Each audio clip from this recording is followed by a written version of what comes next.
So it's kind of like this is the way I see it. So you're on a diet, for example, and you see a plate, and then there's a donut, I guess. Um, Well, well, where what do you think? Pardon? where's this going? I'll let you know. Wait. So I mean, wait, I don't know where this is going, but like, you're more likely to, Are you just hungry? yeah, maybe. Somebody send this man a donut. Man just wants donuts.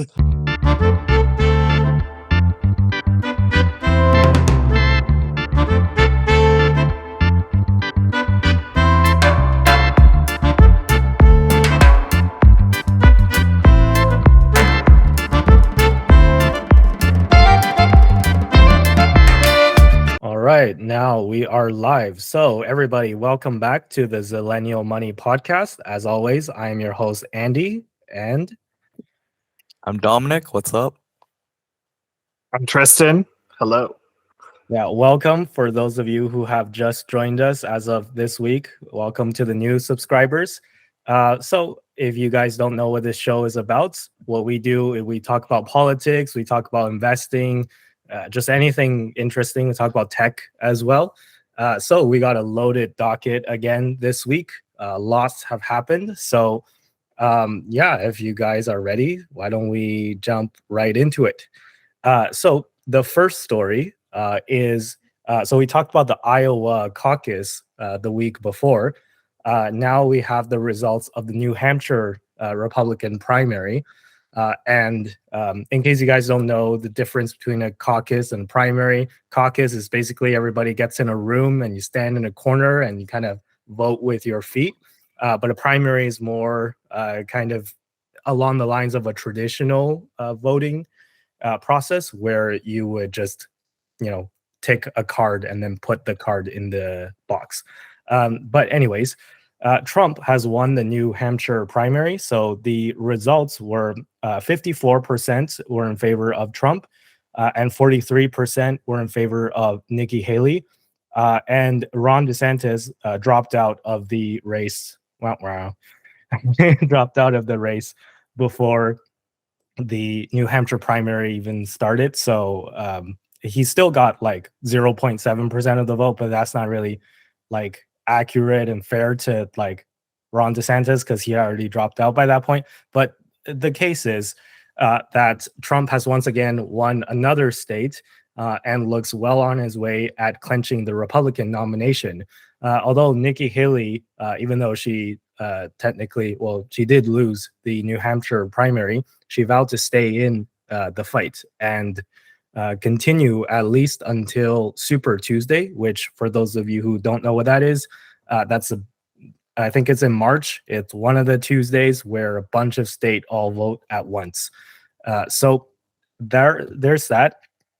And yeah, wondering what you guys think of it. So a lot of people online are debating whether Nikki Haley should drop out at this point and just concede to Trump, or should she fight on? Because if you're coming from the Republican side, which I don't think either of you are, but pretend that you're coming from the Republican side, at this point, you're going into the election and you probably want some unity in the party. And I think the party has mostly coalesced around Trump.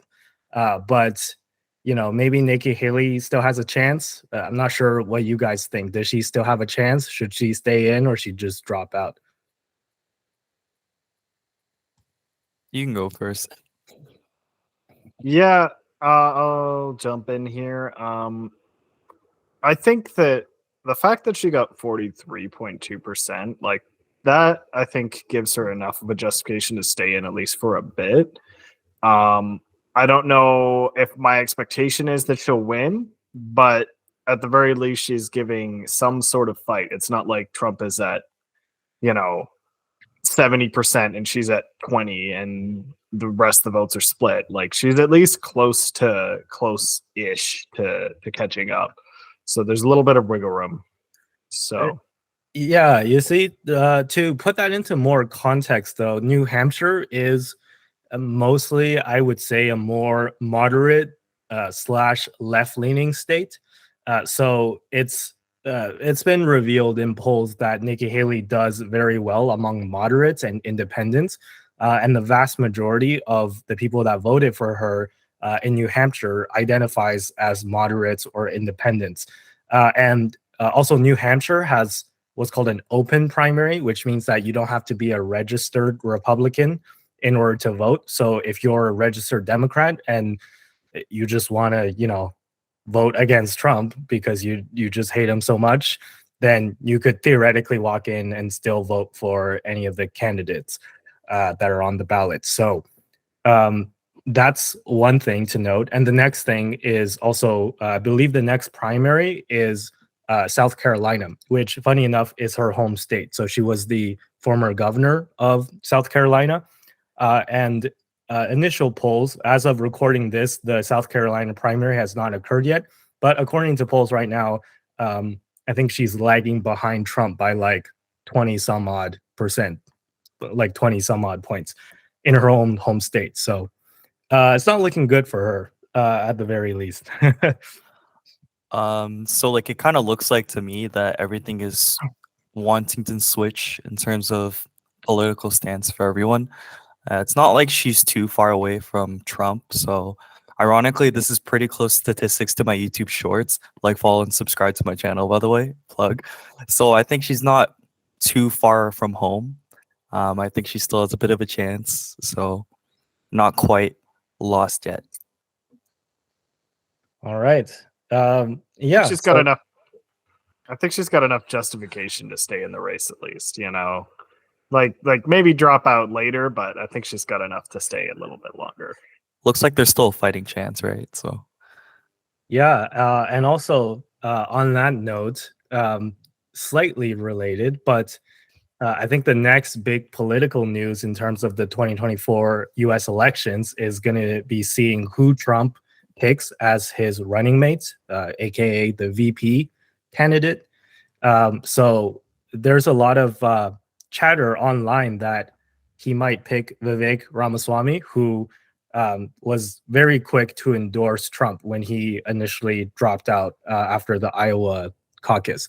And I think ideologically, Vivek and Trump share like pretty much 90+% in terms of ideology. So, like the way that I think Vivek has captured at least the online audience. I know it's probably not representative of the American electorate, but at least there's a lot of hype about it online. Do you think that's going to happen, or do you think Trump might want to pick someone who's safer, maybe like more well known in the traditional kind of political arena, or do you think he would pick Vivek? And should he pick Vivek or someone else? you can go ahead. Regarding if he should pick Vivek, I think that his decision on who he'll pick will most likely be someone who is quite a supporter of him, because I think that the Pence situation last time around, he's not gonna kind of no, but like Pence kind of flipped on him, so I think he might be trying to go for someone who is more locked in on his side, and I'm not sure exactly where Vivek falls on that front. Well, from what I've seen during the campaign, again, correct me if I'm wrong, but I think that Vivek and Trump really do share like 90% of like ideology, and also I think Vivek was also very careful not to criticize Trump when he was campaigning and technically running against him for the Republican nomination. So he's been one of the biggest Trump allies right from the beginning, and people are saying online that the reason why Vivek ran for president was to audition for the vice president role. Like he never stood a chance, to just put it bluntly, right? Like in terms of support, he was polling well at one point, but I think even at his best point, he was polling at maybe like 7 or 8%. So still in the single digits. So realistically, there wasn't a pathway for him to clinch the nomination, especially even if Trump wasn't running, like just going up against Haley and DeSantis, he might have not had that big of a chance anyways. But yeah, like what do you think? Is he just auditioning for VP? Like, I want to go on and say that I don't really know much about American politics, so I'm not entirely sure. But if he's so biased towards them, from according to what you say, maybe it seems like it. So maybe that is the case. Yeah, Tristan. I mean, that's one way to audition for a VP Yeah. position. I mean, again, it's difficult to say what Trump will actually do in the end. You know, he may pick Vivek, but he may pick someone else. Mm-hmm. All right, I think we've discussed that topic enough. If y'all don't have anything more to add, we can move on. And this is the next topic is actually also somewhat related, actually. So it'll be a nice segue. So next up, I wanted to respond to one comment that I got from this gentleman named T-Soul in Los. Not sure if I'm pronouncing that correctly, but I don't really care. So this person commented on one of our shorts in which I think the short was we were saying how the American electorate is really not looking forward to Biden versus Trump again. But that's exactly where things are headed right now. And I was saying how if you just picked a YouTuber, like a random YouTuber like Mr. Beast, for example, to be president, that he would do a much better job than either Biden or Trump.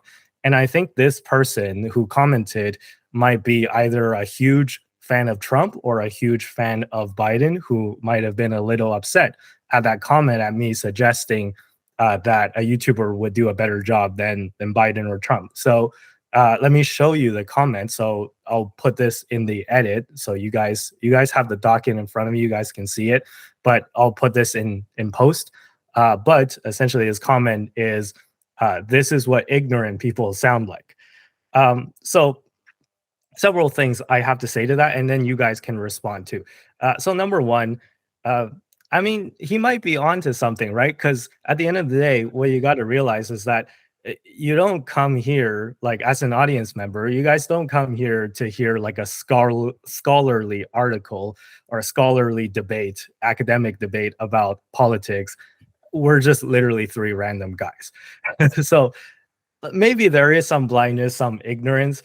But to that, I have to say, okay, like if you want to call us ignorant, that is your opinion. However, please provide a reason, right? Like, don't just be like, you're stupid, and I'm not going to tell you why. Like, tell me why that's an ignorant opinion, right? Because I actually don't think this is such an unpopular opinion that like a random person off the street would do a better job at being president than either Biden or Trump. I think that when I say that, probably at least 50 or 60% of Americans would agree with me.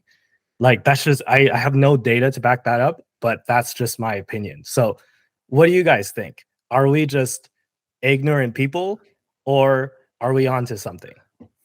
I'll go first.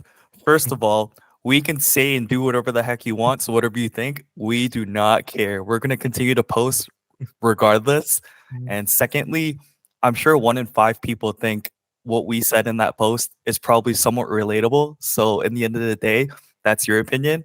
And we have our own opinions. So yeah. Yeah, well said. Well said. Tristan?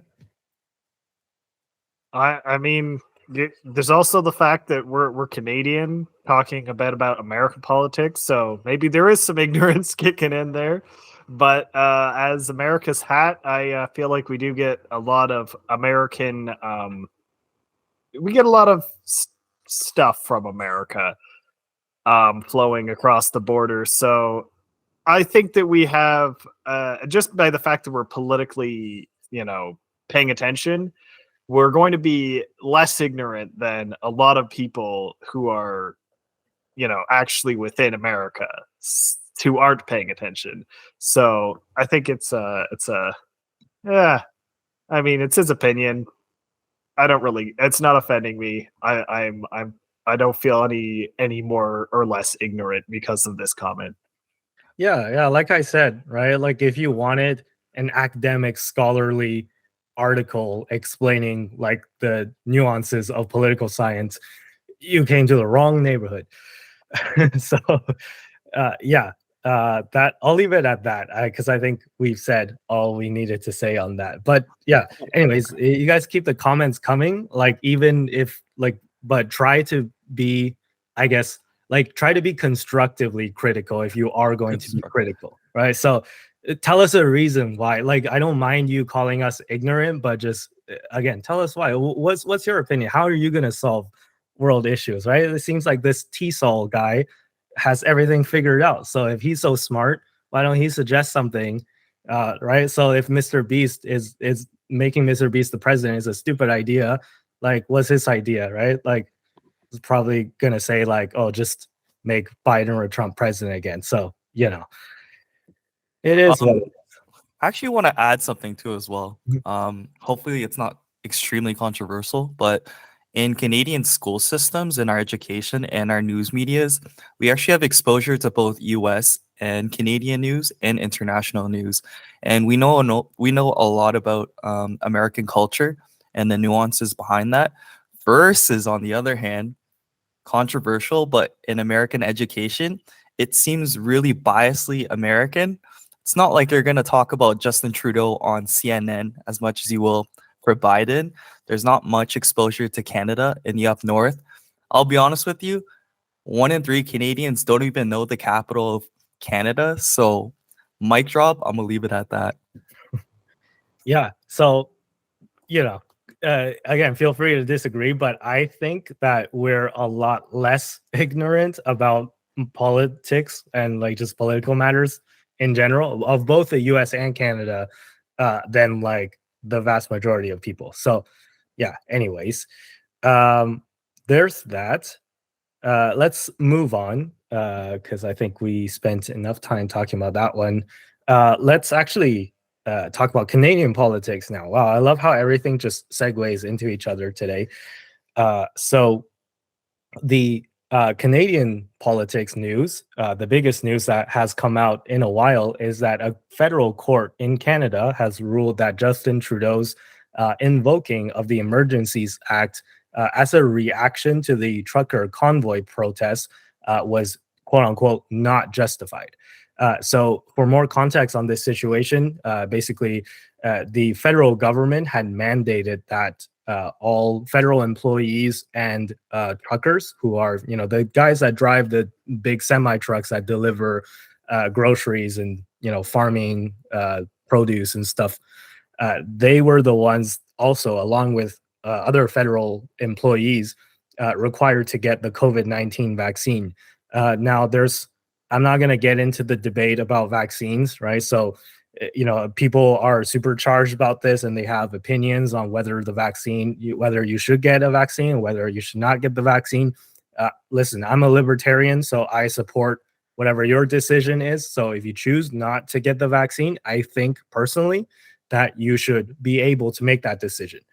But regardless of what your stance on the vaccine is, a lot of truckers protested against this decision because they don't want to take the vaccine for one reason or another, either because of their, ideological leanings or political leanings, whatever, right? But that's not the point. The point was they organized this trucker convoy protest. So they drove a big convoy of, these semi trucks to Ottawa to protest against the federal government. And as a result, they were blocking roads and they were just kind of honking their horns in the middle of the night, making a big fuss. And in order to kind of shut down these protests, Trudeau invoked the Emergencies Act. So for those of you who don't know what that is the modern day version of what's called the Wartime Measures Act, which gives the government special powers in times of war or crises. So for those of you who are students of history, you would know that in Canada, the Wartime Measures Act, aka the Emergencies Act, has only been invoked 3 times prior to the trucker convoy protests. So the first time was World War I. The second time, take a wild guess, World War II. And the third time was during the October crisis of, I think, the 1980s. I don't remember which year, but the October crisis was when a terrorist group called the FLQ, who are Quebec nationalists or Quebec independent separatists, they kidnapped a bunch of, I think, senators or MPs, and I think they killed one of them as well. So that was Trudeau's father, Trudeau Sr., Pierre Trudeau, who was the prime minister at the time. And Pierre Trudeau ordered the kind of National Guard to find and shut down these terrorists. And he did so by using the Wartime Measures Act.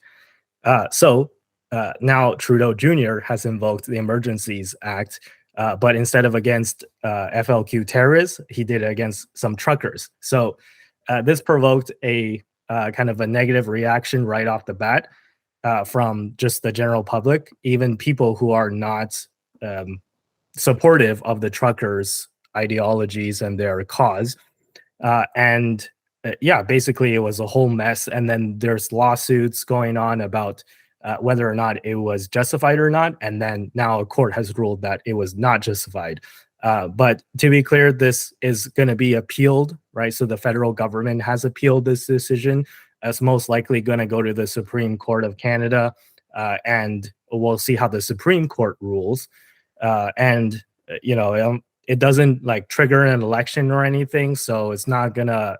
It hasn't gotten to the point where it threatens to take down the Trudeau government yet, but it's another black mark on the Trudeau premiership, as you would call it. So, what do you guys think? Do you guys side with Trudeau, or do you guys side with the court? Do you think that Trudeau was justified, or was he not justified in invoking the Emergencies Act?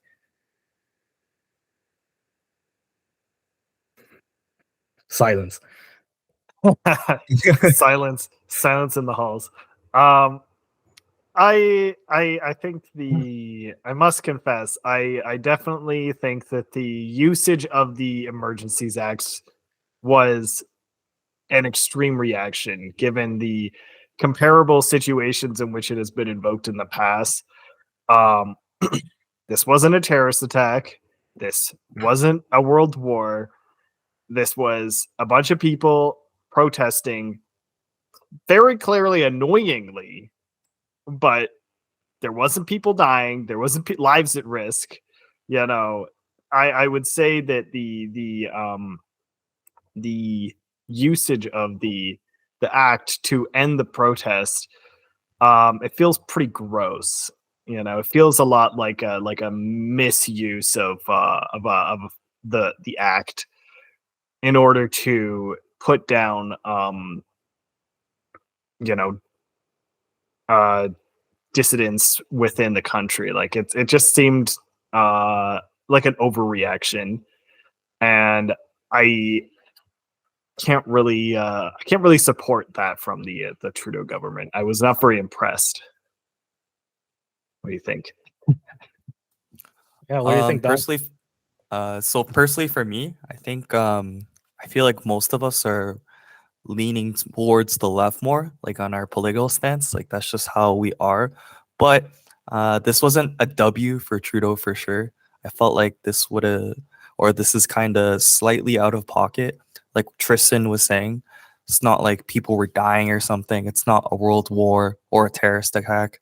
It might have been a bit extreme to implement this, but that goes to show that maybe in the next coming election, things might change a little bit just because of one of many reasons. So I guess we'll have to see. Yeah, and I totally agree with you guys. I think, again, based on what you just said, Dom, it's another black mark on the long list of grievances that Canadians, everyday Canadians, have against the Trudeau government specifically, right? I think they've made a lot of mistakes, and this is just another one where using the Emergencies Act in a situations like this gave the government a lot of special powers that they otherwise wouldn't have, and we must question whether the police already had the power to, you know, get rid of the truckers in one way or another if they're blocking a road, right? Like, or clear the road, or get them to like disperse or something like that. Like, I'm sure there's been unsanctioned protests before in the past, and how did the police have a system? They have a protocol of dealing with unsanctioned protests already. So is it really necessary to invoke the Emergencies Act? And what else happened with the Emergencies Act that was very, I think, shocking to people was that with the Emergencies Act, the government was able to freeze bank accounts of people that were suspected of participating, or even people who donated to the cause. So you didn't even have to be at the protest. You could have just donated money. And if it came from your bank account, then the government could send a letter to your bank, and your bank would have to shut you down. Right. And, people are saying, like, they're trying to get around it using crypto. But if you're using a centralized exchange, centralized exchanges were also served with notices that they should report the addresses or the accounts of people who donated to wallets that were associated with the trucker convoy protesters. So I think that was another major problem where, for the first time in my living memory, at least in a country like Canada, that we had the government directly intervening into people's like finances as a weapon to kind of control their freedom of expression to an extent, right? So and also the fact that was like the truckers are, at least the ones that were at the protest, they were overwhelmingly conservative, so right-winged. And Trudeau, for those of you who don't know, is Liberal, the Liberal Party, the leader of the Liberal Party, which is a left-wing party in Canada. So we must also question whether there was a huge political motivation behind this too, because imagine if it was a protest, an unsanctioned protest, but it was about climate change, right? Let's say a bunch of high school or university students organized a climate change protest, and they were blocking roads, which things like this have happened all the time. I don't remember it happening in Canada, but in Europe, especially in, I guess you could call it ultra left wing places like Germany or the Netherlands, that has happened recently, where climate change protesters were blocking the roads. So if that happened in Canada, if it was a left-wing cause, which, climate change is seen as being a left-wing cause, although to me, like, I don't view it from a political perspective, but people kind of, at least online, consider it a left-wing cause. If it was a left-wing cause, let's say climate change, would Trudeau still have done the same and invoked the Emergencies Act? Or would he have not done it? So what do you guys think about that? Was it politically motivated, do you guys think? I definitely think that he was much more likely to use it on his theoretical adversaries in a political sphere than to use it on his support base. Because let's be real, if he invoked the Emergencies Act on a protest that was predominantly his supporters, I suspect a lot of those supporters wouldn't vote for him. Whereas with the trucker convoy, a lot of those people weren't going to vote for him in the first place, right? For the next election. So, I mean, there's less risk of him, not having losing base, losing supporters by the fact. So I think the fact that they were of a different leaning made him more likely to use such an extreme measure. So it's kind of like this is the way I see it. So you're on a diet, for example, and you see a plate, and then there's a donut, I guess. Um, well, what do you think? Pardon? Where's this going? I'll let you know. Wait. So I mean, wait, I don't know where this is going, but like, you're more likely to. Are you just hungry? Yeah, maybe. Somebody send this man a donut. Man just wants donuts. No, well, basically, what I'm saying is like, if they're not like heavy supporters of Trudeau, they're more. He's more likely to do some bad. So it's kind of like this isn't the best analogy, but like in a way, you're more likely to grab the donut if it's like already there. So like, you see what I'm saying? Like, do you get the idea? Yeah, right. Yeah, you get where I'm going, I right? get it. Yeah. You're Yeah. saying that like it's like a marketing tactic, right? So it's like, the Emergency Act is there, and then there's all those people that I don't like, and I have this tool that I can use on them to get them to go away. So I Yeah. might as well, right?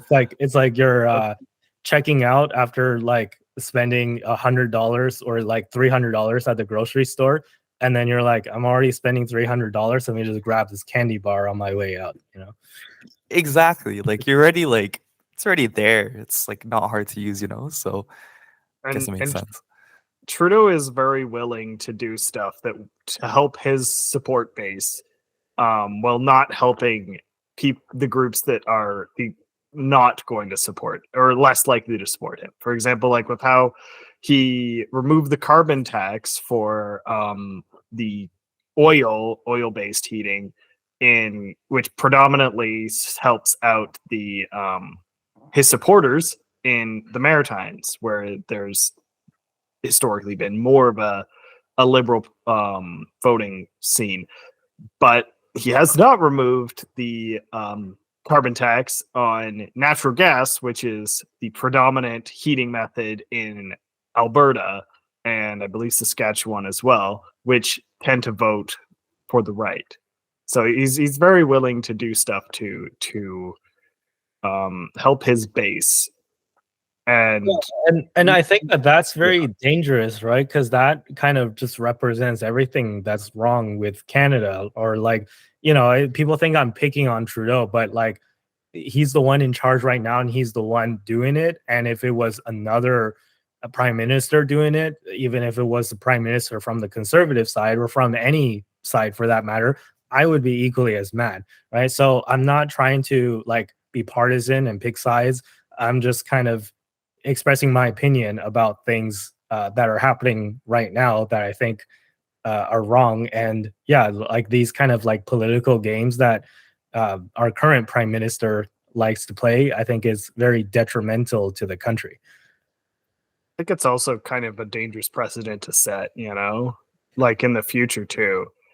If other future prime ministers start doing the same sort of stuff for their base, it gets pretty icky, because people will it'll change people who are people voting for and such. Like as an Albertan, you would suddenly have more of an incentive to vote conservative, even if you aren't, leaning towards that political sphere, because if they're going to do stuff that's going to help you, because now you're their base, Yeah, and I think this the Emergencies Act thing kind of really backfired on Trudeau now that the courts are even against him, right? So, I know a lot of people like you guys probably being including in that group where, you would be inclined to vote liberal, and you probably have voted liberal in the past, who are seriously looking at voting for other candidates as soon as the next election comes around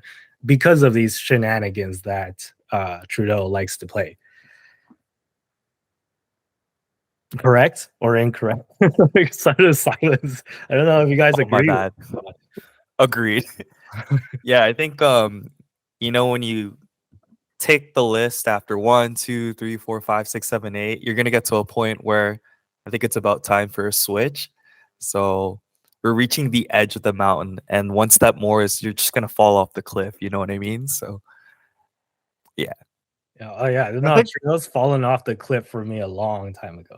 Wow. I think the real problem is that because we've got only two, sort of three, but basically just two parties to choose from, it's pretty brutal to try and figure out who you're going to vote for, because do you vote for this group that uh, theoretically should be more aligned with you, but in practice is proven to be doing things that you very much disagree with? Or do you vote for a different group that is, maybe not as aligned, but then is saying a lot of things that you agree with, but then also, they're not in power, so they can't do anything. So who knows what they're going to do when they're actually in power, right? So it's rough as a voter, I'll say, right now. Like I definitely struggle with it. Mm-hmm. All right. Dom, you have anything more to add, or shall we move on? I'm good to go. All right. So, wow, we spent like half an hour talking about politics. That was a lot of politics. Let's move on and switch categories altogether. So, in finance news, Boeing stock is a disaster. So I'm not sure if you guys have seen a chart of Boeing stock recently. So before the whole I think it was before the first time there was a problem with the Max series jets. Because if you guys recall, there was, I think, an Ethiopian Airlines flight that crashed. And unfortunately, there were no survivors, and the death toll was over 200, I believe, on that flight. And that was one among many other accidents that was the result of kind of the altitude control system on the Max series jets, where they coded the software badly, essentially, where there was a chance that the plane could think that it's nosediving and it would kick in and autocorrect, but the plane wasn't nosediving; it was just flying normally, and the autocorrect actually made the plane crash. So there was that issue, and then now I'm sure you guys have heard of the Alaskan Airlines debacle, where a plane that was flying, I think, from Puerto Rico, or it was flying to Puerto Rico from Oregon or something. I don't remember where to where, but there was a flight from Alaskan Airlines that had a door blowout. And basically, upon investigation, the cause was determined that the bolts that were securing the emergency door exit, the one that blew out, was not fastened properly. So, this probably is the result of some sort of process that went wrong during the maintenance process, in which case, Boeing should provide very accurate and very, careful procedures as to how the maintenance crew should handle situations like this when they need to, let's say, repair or bolt on an emergency exit. And thankfully, in the Alaskan Airlines plane, there was nobody sitting around the area that the emergency door blew out. But I think one kid had his shirt sucked out from he was wearing the shirt and it got sucked out while he was still wearing it. And people had their phones and their devices sucked out of the plane. But yeah, thankfully the plane wasn't at cruising altitude, or else the decompression would have been much worse. But thankfully, there was nobody injured in that accident. However, again, upon investigation after that incident, United Airlines as well as Alaskan Airlines found other jets that were in their fleet that had loose bolts. So clearly, there's something systemically wrong about Boeing jets. And as a result of all these investigations, all these things that came out where there was problems with loose bolts, the FAA has halted production expansion of all Boeing Max series planes as of right now. And I think as of recording this, they have just recertified the Max 9 series to fly again. However, it's going to be a while before Boeing can kind of repair their reputation. And I think there was also another incident where the tire on the nose part of the plane fell off as the plane was on the runway getting ready to take off. So you just have all these little instances that well, I shouldn't say little because they could turn into something very serious, but it's just they have all these incidents that just kind of stack up on top of each other, and we're seeing that with increasing frequency. It's like almost every month there's something, or not even every month, every week there is something wrong with a Boeing jet, and yeah, basically it's a big disaster. So what do you guys think is wrong with Boeing? And I'm not sure how much you guys know about the history of Boeing and, like, how their management structure is, or how it's integrated within the US kind of industrial complex. But yeah, what do you guys think went wrong with Boeing, and how do they fix this problem? I can go first. So I think it's just a lack of proper regulation. I feel like all these situations could have been prevented should they have like a better process to do, all of the different stories that you were just explaining earlier. I think people's safety is definitely number one, and if you're kind of jeopardizing their safety, that's like not good at all. It's not the move. So based off the information that you're telling me, I'm pretty bearish. I don't think I would buy Boeing anytime soon. Although remember in 2020 when it was super tempting, but otherwise, as of right now, it doesn't pique my interest. There's other things in the market that I'd rather buy, especially with that news. Yeah, now granted, Boeing stock is still higher than their lowest point of 2020, but to be honest, that's not saying much because in March 2020, like, everything dropped like crazy. So it's not really it's not really impressive that they're higher than the lowest low of 2020.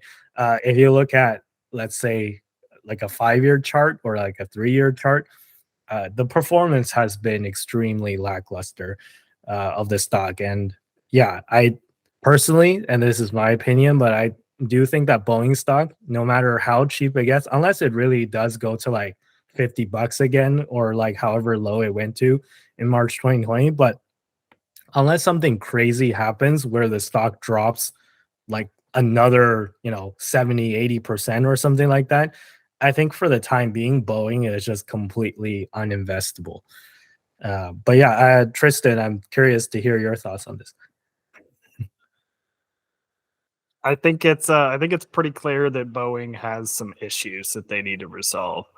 But I don't think they're going anywhere. So I think in the long run they'll get it figured out, and they will be still kicking out pretty much a ton of planes, because it's really not that many places that are outputting planes, right? Like that are high quality, right? So it's like, I think debatably high quality given Boeing's the last bit, but there's not that many companies that are capable of making planes. So I don't think they're going anywhere. Would I buy the stock? No, thank you. Not right now. I think the only big competitor is Airbus, obviously. Yep. And then there's a Brazilian company called Embraer, which makes smaller planes, which I actually rode on an Embraer the last time I took a trip to Silicon Valley, San Francisco and the Valley. Yeah, I mean, it's a great experience, I guess, right? Like, I fly economy, so it's not like anything like that impressive either way. But yeah, I mean, it's like Embraers have really good safety records. I think there's not a single major disaster with the model of Embraer that I was flying on. But yeah, anyway, so actually, Tristan, I wanted to go back to one of the points that you made earlier where you say you don't see them going anywhere. Could you elaborate on that? Do you mean that they're too integrated with the government it's like too big to fail? It's almost like a big bank at this point, or they're just, as you said, there's not that many companies that can make planes. So if they went out of business, then it's like there's the demand will be like will outstrip supply so much that they'll just come back? Or like, what do you mean by like kind of too big to fail?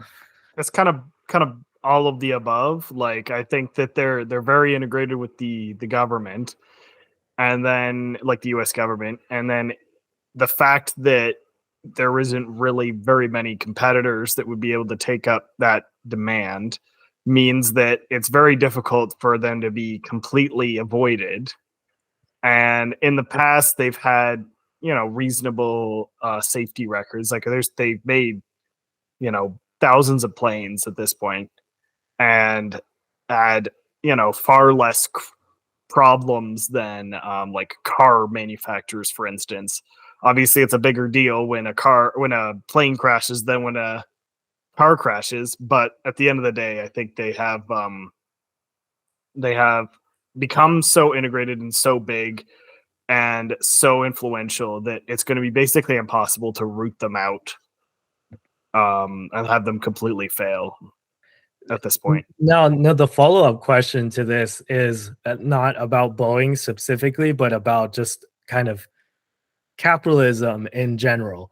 Do you think that it's a problem when a company is too big to fail? Like, yes.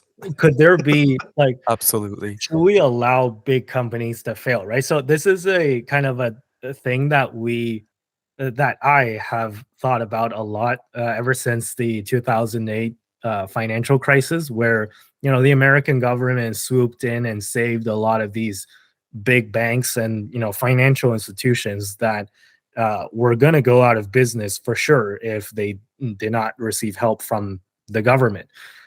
So the argument for bailouts is that, like, hey, if we allow these big companies to fail, then that's going to crash the economy even more than it already did. And even when the government saved all these financial institutions, we still had a big recession in 2008, 2009. So imagine what it would have been if we just let these companies fail, right? So with Boeing, it's kind of, although it's not as big as maybe like a JP Morgan in terms of like impact to the entire economy, Boeing has like defense contracts and all this stuff too. So like, would it put the national security at risk if Boeing went bankrupt and the government didn't save them? So, what's your opinion on that? Like, do you just say, pure capitalist opinion is like just free markets, allow everything to fail, no government bailouts, or is there some wiggle room on that, do you think?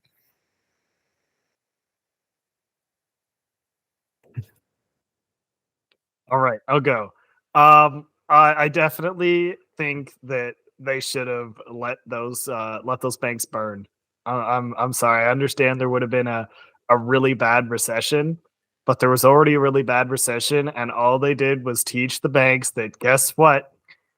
Big Brother's got your back. Daddy's back there to bail you out anytime. So you guys could just gamble as much as you want because you're not gonna have to foot the bill.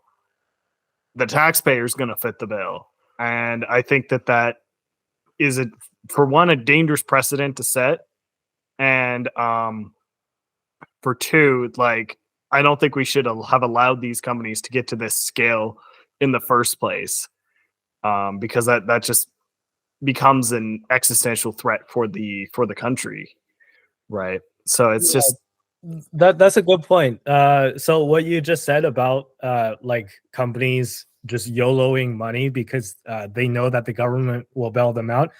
There's actually a name for that. It's called the moral hazard.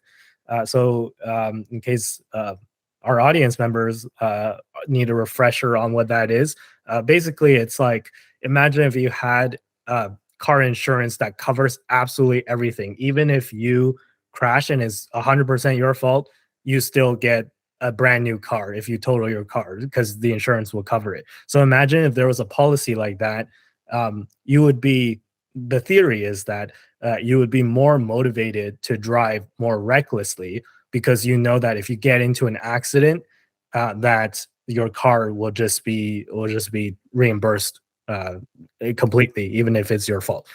So it kind of creates this moral hazard where you just you don't care about the consequences of your actions because like you have a safety net, right? So that's kind of the argument. Yeah. There's even less risk in this situation than in your example, because with the car crash, at the very least, you can put yourself at risk and cause yourself, actual physical damage. Whereas these bankers, they're not at risk. They're never at risk. There's no personal risk, and there's no situation where they get punished for their misdoing. So instead of like, it's like if you're driving your car recklessly with your infinite insurance policy and you're invincible, Yeah, there's nothing to stop you. It's like in Skyrim when you save and then you kill a chicken. Then like if things don't work out for you, you can just load your previous save. So yeah, like maybe like 5 of you got that reference. But Dom, what's your opinion? Should banks and big institutions be allowed to fail? I think they should have like less wiggle room, because I don't think that's fair. Like when you have a lot of wiggle room, people will have a lot of power, I guess. I don't know. You can tell me if this is relatable, but in Canada, we have really powerful phone companies that kind of overtake us and take advantage of us in kind of a way, Rogers and Bell. And I feel like they have too much power. So in the case that they ever do fail, like banks can bail them out. So they have like way too much wiggle room to do, really unnecessary, expensive things for us. And that's just kind of unfortunate. So yeah, no, I don't think it's right. Let's not talk about the Canadian telecoms today, because I don't want this show to be 5 hours. So we'll save that topic for another day. All right, shut up our internet. let's move on. If we don't have anything more to add on the Boeing story. All right, so next bit of finance / I guess tech news, technically, is Netflix. So Netflix just reported their, I think, Q4 2023 earnings, or was it Q1 2020, or was it Q1 2024? But they just reported whatever their latest quarter was. They added 13 million subscribers, which blew out expectations. I think the expectations was like, I don't know, 8 or 10 or something, but it was significantly higher than expectations. And they now have almost 260 million subscribers worldwide. Basically the big bonus, the big increase in subscriber count mostly came from, I think, the Europe and Asia Pacific regions. Basically the main driver of the increase in subscriber count was their standard with ads tier, which is surprisingly popular. And I can confirm the popularity of that because that is the tier that I'm currently subscribed to myself. And I can add my opinions on what I think of that later, but I wanted to ask you guys first, what do you think about it? So, basically, Netflix is also phasing out the basic tier with no ads. So I think if you're on that right now, you're grandfathered in for a limited time, but then eventually they're still gonna get rid of that and kick you out. And then at that point, you have to choose between one of the other tiers. For context, the standard with ads in US dollars costs $6.99 per month. The standard with no ads cost $15.49 US per month. And then the premium tier costs $22.99 per month. And the difference between standard and premium is that I think premium you can stream in 4K, standard is 1080p. And also, if you wanted to add, since they're cracking down on password sharing, but if you wanted to add an extra member on your account, you can pay $7.99, sorry, each for each new member that you want to add on your account. So you don't have to subscribe to a brand new plan, so you can still kind of share. You just have to pay them a little bit extra. So that's kind of, I'll put up a picture of kind of the roster of prices, the fee schedule. Yeah, that's basically Netflix. And I was curious to hear you guys' thoughts on what you think of this strategy by Netflix to really push their standard with ads by pricing it, relatively low. And do you are you subscribed to Netflix? And if not, why not? And if yes, which tier do you have? I just have like a few things to mention. I kind of understand why Netflix is moving in this specific direction because I think a few quarters, correct me if I'm wrong, they did extremely badly. So I'm sure they had to find different methods of be able to get big old stock going up again. So I do understand how they need to do what they need to do. It makes sense, I guess. But having ads is kind of whack. But I mean, 6.99 is fairly justifiable, and it's kind of like when you used to have something and now you get something but at a worse rate. It's kind of a bad feeling in your stomach. It's kind of not amazing. And in terms of if I use it, I'm on the lucky spectrum. My sister actually has our accounts together. I don't know if these charges will be implemented in the future, but as of right now, I can use the Netflix account whenever I want. But again, I'm not a huge Netflix watcher, but I do understand. And then another driver for as to why people still use Netflix too. I think this is a personal ad note. People want to watch a lot of these Netflix exclusive shows and movies, so I guess that will also drive demand to the platform as well to add. That's about it. All right. Before I respond, Tristan, you want to share your thoughts? My thoughts. I'm not surprised they had to do something because streaming content, hosting content is expensive. But I think that the service is expensive for the user as well. Like if you look at their standard without ads, it's like 185. It's almost $200 without any additional members just for the year alone. That's pretty pricey. Like I could buy a lot of DVDs for $200, just saying. um and so I'm not surprised that they're pushing the ads one, because that's basically a way to offer the subsidized rate that people have kind of expected, um yet having them still have some additional revenue to show for it. But at the same time, nothing, as Dom said, like nothing is worse than getting a worse experience for the same or more money, right? Like no one's sitting here going, yes, please downgrade my service, please, thank you. That's just what I wanted.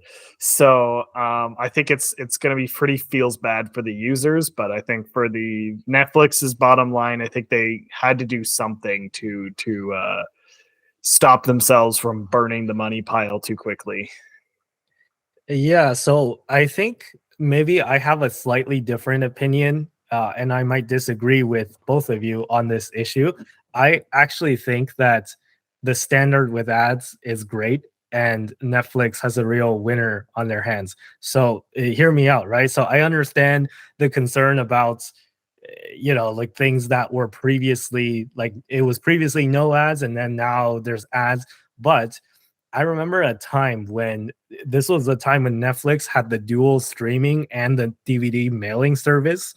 And kind of like maybe dating myself here, but like a lot of people that are watching this show probably didn't even know that Netflix used to mail DVDs to people. That's how the company started, by the way. Like it didn't start off as a streaming service. They mailed DVDs to your like physical mailbox. Like how crazy is that, right? But anyways, this was when Netflix was still offering that service. And for $8 a month, you can try out their new kind of streaming service. And then back then, it was like your internet wasn't fast enough to stream 4K, and neither was any content available in 4K at all. So even if you had somehow fast enough internet, so back then it was kind of like you're paying $8 a month for like 720p streaming, and that's and that was the service, right? And then now you're paying $6.99, which is $7 for standard with ads. Like, yes, there's ads, but you can get like 1080p now, and the ads are actually like, because I have the standard with ads tier, and they're actually not that intrusive. So in my experience, there's only maybe like 30 or 60 seconds of ads for every 30 minutes or so, or 30 to 45 minutes of show. So compared to TV, it's still a drastic improvement, because if you ever try to watch like a 45-minute show on cable TV, like almost half of that is ads. Like if you actually sat there with a stopwatch, like, and time how long like the commercials were, and like compare it to the proportion of time you spent watching the show, it's like 50-50, right? So like with Netflix, it's still miles and miles better than cable TV, even if you watch it with ads. And for $7 a month, it's like a low enough cost that I can just kind of, I don't feel that pressure to always have to watch something on Netflix or else I'm losing money, right? I'm not sure if you guys get that, but it's like, back then I was paying like, I think it was like 20 something dollars after tax, Canadian, for the standard tier with no ads. And then that was like, you feel it a lot more when you're getting charged 20 something dollars per month than, $7 or $8 a month. Right. So, yeah. Anyway, so that's just my opinion. I think that this like standard with ads thing is a real winner, and I think that that's going to continue to drive in a lot more new subscribers. And I would not be surprised if a lot of other streaming companies copy that business model, and I think they already are. So yeah, Just big like a fan. final thing to add. I guess if you're like patient enough, I see why Andy's more so okay with it. It's just like, yeah, I got like 30 seconds. I got a minute to wait. I don't need to like Yeah, you watch can, like, with just no go get a ads. sandwich, make a grab like a drink or something, right? Yeah, I'll get a coffee, come back, and I'll watch the same thing. I'm sure it's fine. And another thing too is just like how Netflix has gained a lot of new subscribers. You should go ahead and like, comment, and subscribe to our video right here, and subscribe to my channel as well. It's Tristan and Andy's Fire Club too. Cool.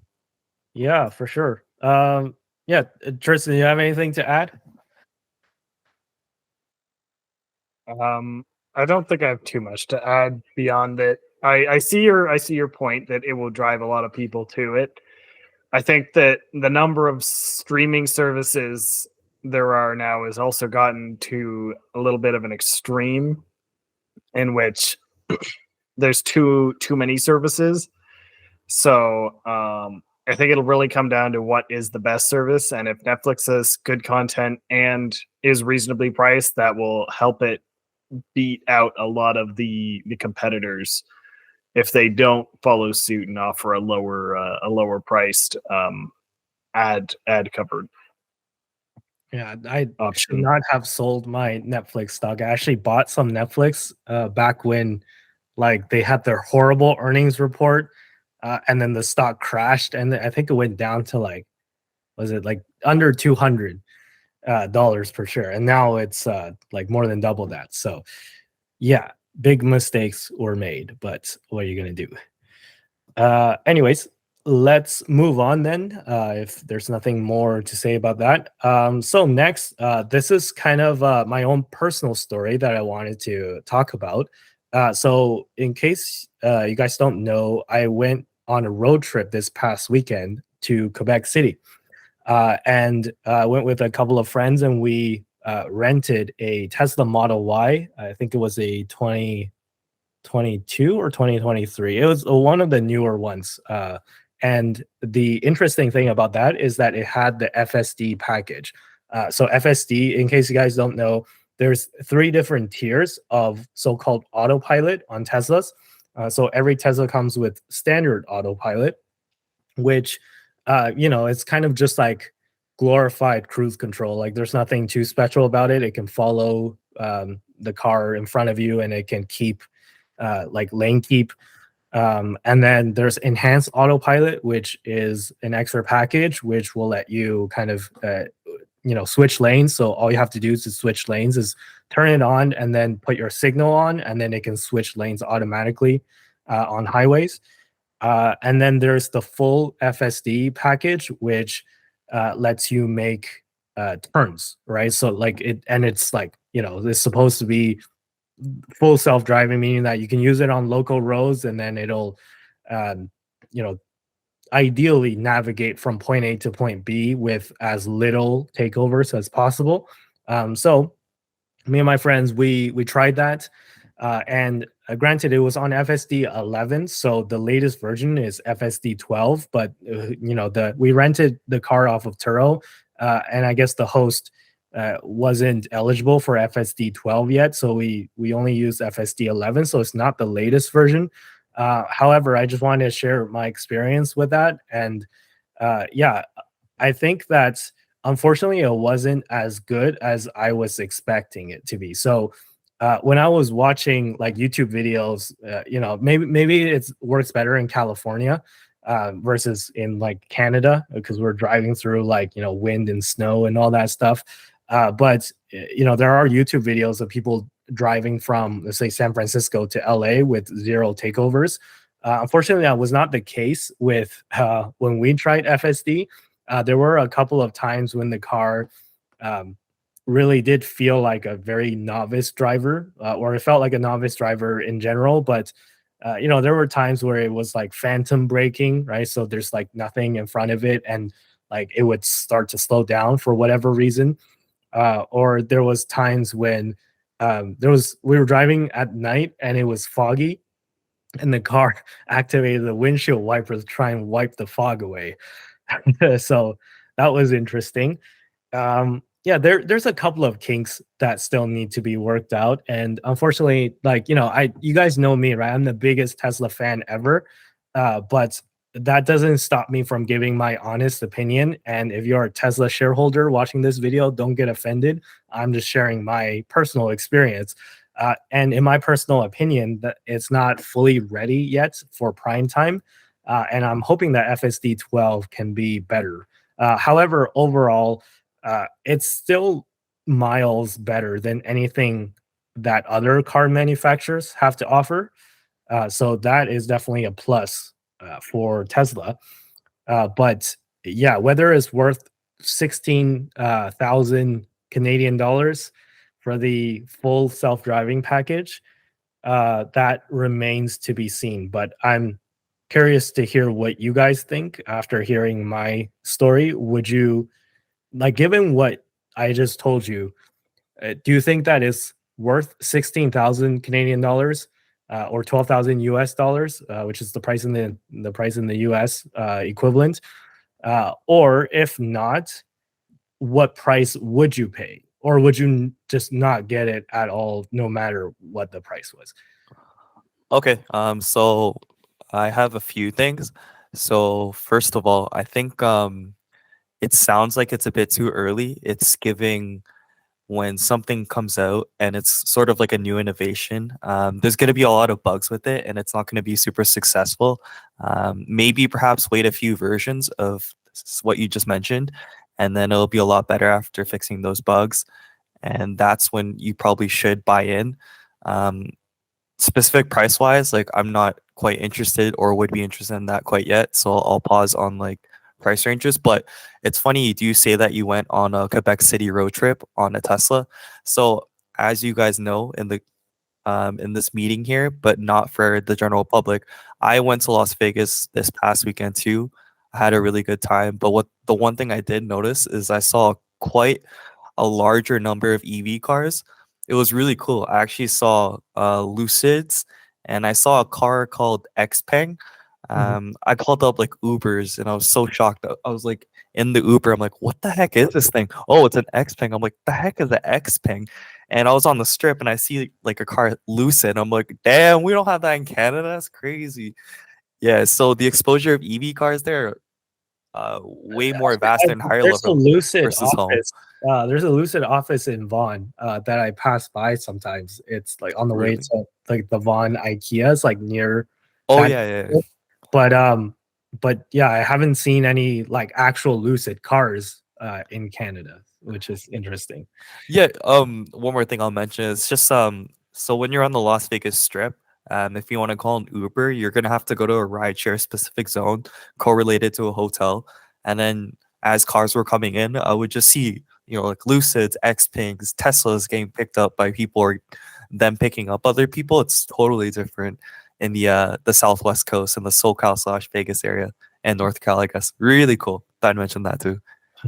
But back to the topic of full self driving though, is there a price that you would pay? Because keep in mind, like the $16,000, it's kind of like a season pass, right? It's kind of like when somebody releases a new video game, let's say, and they release a season pass for all the promised DLCs that's going to come in the future. And let's say they promise, 5 DLCs that are all going to be great, but then along the way, you kind of acknowledge as well when you buy the season pass, if you do, that there might not be 5 DLCs, or there might be 5, but it'll take a lot longer than the game developer promised, or they might just suck. So like you're kind of just rolling the dice on that one, right? So but there is that aspect as well, where if you do decide to get the package, it's kind of like a season pass to all future updates for Tesla FSD. So you don't have to pay additional money to get the updates. So that's kind of one, maybe like an appeal. And I hear, Tesla shareholders kind of hit the drum on that one, where it's like, you're not buying it for what it can do now. You're buying it as a season pass for the future, because Elon Musk has also said that the cost of FSD is always gonna go up, right? So I think he's been very clear that he's unwilling to lower the price, even though a lot of people have been calling for it. It's just so that I think he doesn't want to piss off the people that gave him $16,000 for the package, right? Because if he lowers the price, then it's like it's not good for his like loyal believers, right? But there's that aspect as well. But yeah, what do you guys think? Is there a price that you would pay to get that package, assuming that it's still a season pass that goes all the way to the future, and you can get all the DLCs basically for free in the future? Do you want me to pop in real quick? I'll just like say a Yeah, few things too. So I guess if you're putting it in that way, it's better to get in early. For Mhm. example, it's like Call of Duty Nazi Zombies. I mean, the first level isn't that bad in World of War. And then the DLCs got progressively better, right? You got more features, more levels, like better weapons, things like that. So if you're getting it for a really good rate, yeah, why not? I think that, what was it, 16 you said the amount? 16K, was it? 16K Canadian or 12K US. Yeah, if you're like a huge fan and you think that the price might get a little higher in the future, and you believe in what Elon and Teslas are going to do in the future, like if the DLC in the future gets a lot better, why not? Yeah, pay at that rate, because it won't get any cheaper. So yeah. Tristan, your turn. I see you dying to speak right here. Yeah, I don't think you'll see me tacking on a $16,000 beta test, which is ostensibly what it is. I don't want to be testing Elon's self-driving and paying $16,000 for the privilege to do so. And unfortunately, we don't live in LA or San Fran, where there's very little snow. We live in Canada, which has a lot of snow. And even if the thing was quite good at driving, I still probably wouldn't use it for, 4 or 5 months of the year. So that immediately reduces its value proposition to me, because if I'm not going to use it for 4 or 5 months of the year, I might not even use it for the other the other 7 months that I could use it. Might just honestly forget to use it. And at that point, why am I tacking on an extra bill? And to your point of like getting the stuff early, there's a lot of trust. You have to trust that the company is, one, going to figure it out, two, going to not just lower the price, or do something to that effect, or just add in another gateway that to squeeze some more money out. Maybe you get up to revision 25, but then everything after that you got to pay more money for. And if I'm going to be paying a large amount of extra money for the additional value, I think I would rather wait until it's really good and just pay the extra value. That's like how I do like with video games and stuff. I wait until I know it's good before I buy it. I don't buy the season's pass and then be like, "Ooh, fingers crossed." The maps are going to be good in Call of Duty. No, I wait till the reviews and such are out, and they go, "The maps are good in Call of Duty. You don't need to do anything else." So I don't think that. I think that it would have to be to bring it back to your original question of how much would I be willing to pay. It would have to be something negligible, like I don't know, like a $500 flat fee. I think I could probably come up with $500 and a gimmick for $500. I think I could do that, but I think anything more than that, I think that I'd be like, I'm not really going to use it enough to justify the price. Yeah, well, also keep in mind that it's a $60,000 vehicle, the one that I was in, like the Model Y, long range. So yeah, it's like it is a big ask to get people to spend $16,000 extra when you're already spending $60,000 on the car itself. So it does add to the cost a lot. And I guess this is one complaint that a lot of people have against Tesla, the company in general, is that the FSD is too expensive. And I believe the take rate, which is the percentage of people who opt for FSD when they buy a Tesla, is in, I think, the low teen percentages. So it's the take rate is very low. So yeah, maybe there's a strategy that could be tweaked a bit for Tesla. It's also the fact that it's literally almost 3 times the cost of my current vehicle. That makes it really, really difficult to justify, even if I was buying a more expensive vehicle. I don't think I'm going to get 3 times the value of my current vehicle from a self-driving thing that only sort of works and probably can't handle the winter at all. So yeah, makes sense. All right. So I think that's it for this story, and on to our last segment of the day. If you guys are ready for it. So this is a new segment called Frugal Corner, where we discuss something about personal finance. So the topic that we chose for today is the best credit card in Canada. So a lot of the credit card content that you see on YouTube are from America, and we love Americans here, but it's not that relevant to us, unfortunately, because Canadian credit cards, in terms of like the rewards and the types, are totally different than what's being offered in America. So I guess this would be specifically a segment today for our Canadian viewers. We're going to discuss kind of the best credit card to help you achieve your goal of financial independence, retire early. So I think Dom is our resident expert in this field. So why don't I pass the mic to him first? So it kind of like depends on what you're looking for. As a baseline, I think all people should have one American Express card, one Visa card, and one MasterCard, and you should be able to interchangeably use those depending on like what gives you the most. I will say the best card in Canada is the American Express Cobalt.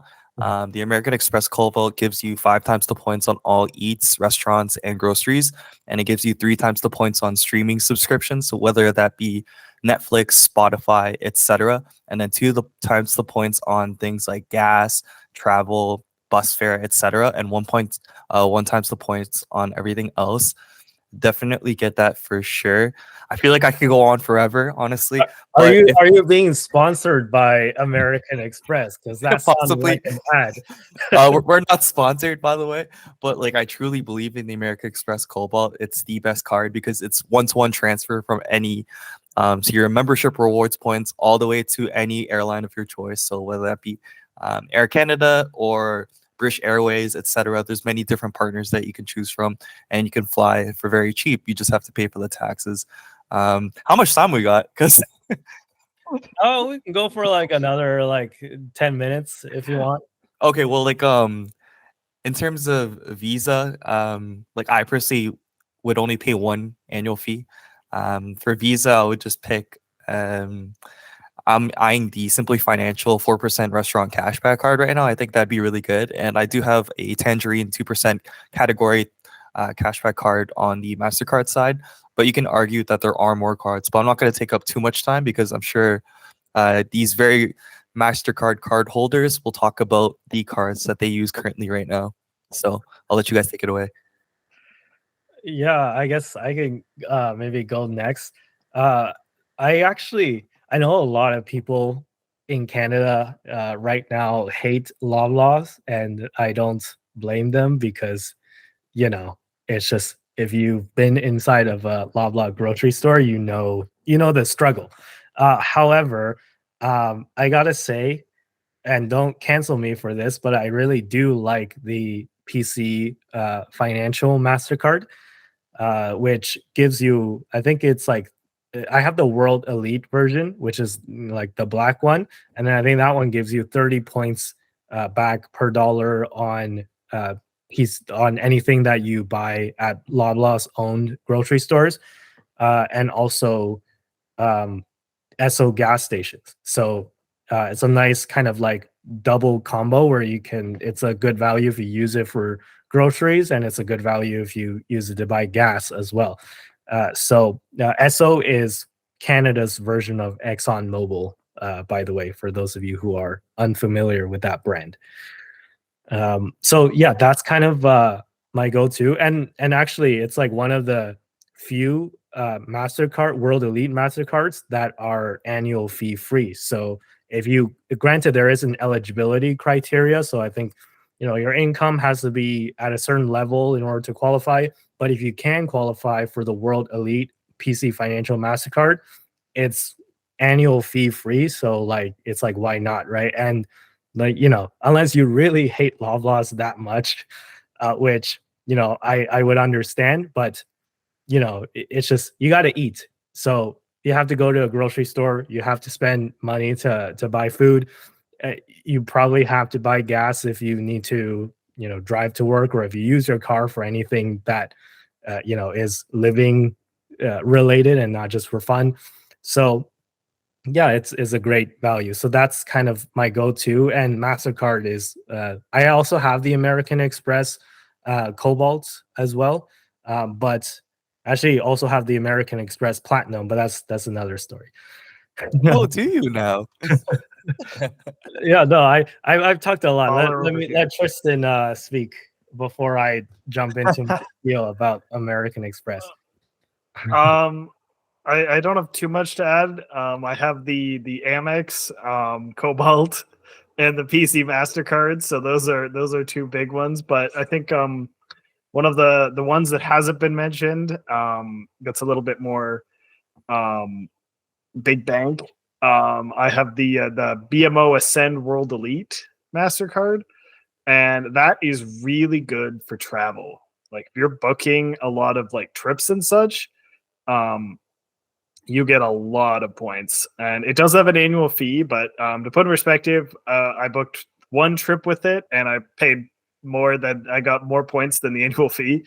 So you do get a lot of you can get a lot of points if you're doing a lot of travel with it. It is a little bit more difficult to get because it does have a minimum household income, individual income. It also has lounge access, which is kind of neat. You get 4 Dragon Pass for the lounge access. Amex. Yeah. Amex Plat. Just saying. There you go. Yeah. That's another good one. Airport lounge access for this one too. I don't have to pay the annual fee for the BMO one. I get a perk through my work.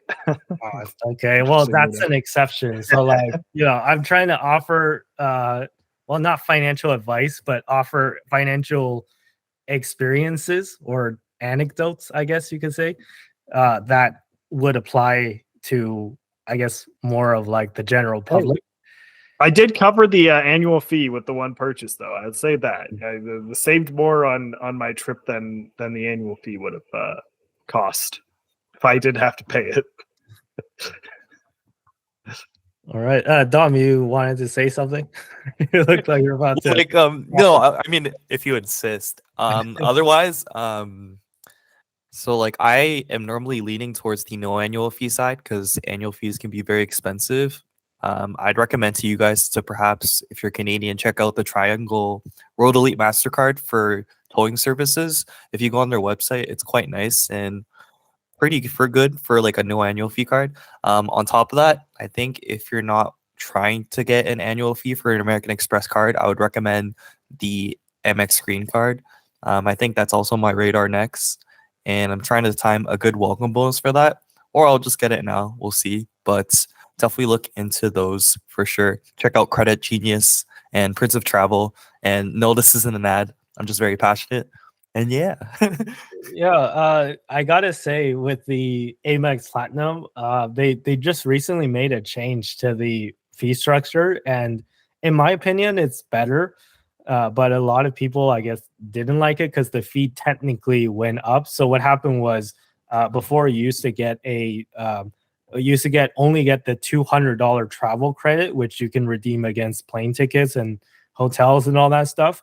And the annual fee was $700. So you pay $700 and get $200 back as an annual travel credit. And then the $500 is kind of split between like what kind of benefits you can get, right? So you get the airport lounge access, you get a free priority pass series airport lounges, as well as a few others that allow for Amex Platinum members. So the $500 is kind of like the variable part of the fee, and you have to kind of see what offers they give you to make that back, and or how often you use airport lounges. But they made a change recently where they upped the annual fee to $800. So they increased it by $100.